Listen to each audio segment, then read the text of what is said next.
Good morning. Let us remember that we're in the holy presence of God. I wonder if the Israelites, if they were told from the beginning, when they were first freed from Egypt, that yes, they were going to make it to the promised land, but they were going to have to wander the desert for 40 years. They'd have to endure poisonous serpents. They'd have to go hungry. They'd have to go thirsty. And yeah, sure, God was going to ultimately provide for them, but they had to experience that hunger. They had to experience that thirst before God provided their needs for them. And I wonder if they would have said yes to it.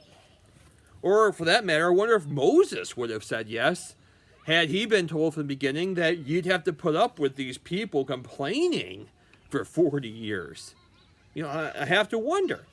I wonder how many of the saints who have gone through various trials and challenges, maybe illnesses or their own plagues during their own time, or these different, issues that they had to endure, these different challenges of putting up with people or this or that, or even persecution or even martyrdom.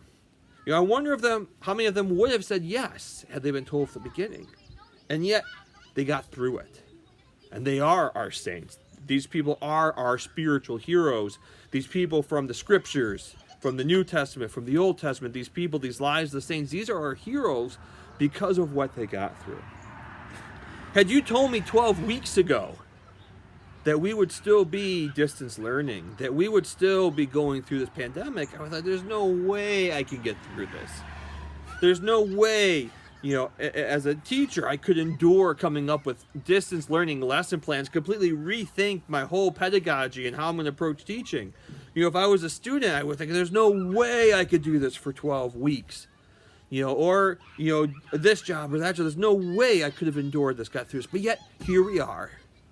And we have gotten through this. And yes, some of us have experienced some pretty hard challenges. Some of us may have lost jobs. Some of us may have even lost friendships or loved ones because of an illness. Some of us have other issues, other challenges going on, and our heart breaks and continues to pray for you. But here we are, and we have gotten through this. And we have been made stronger.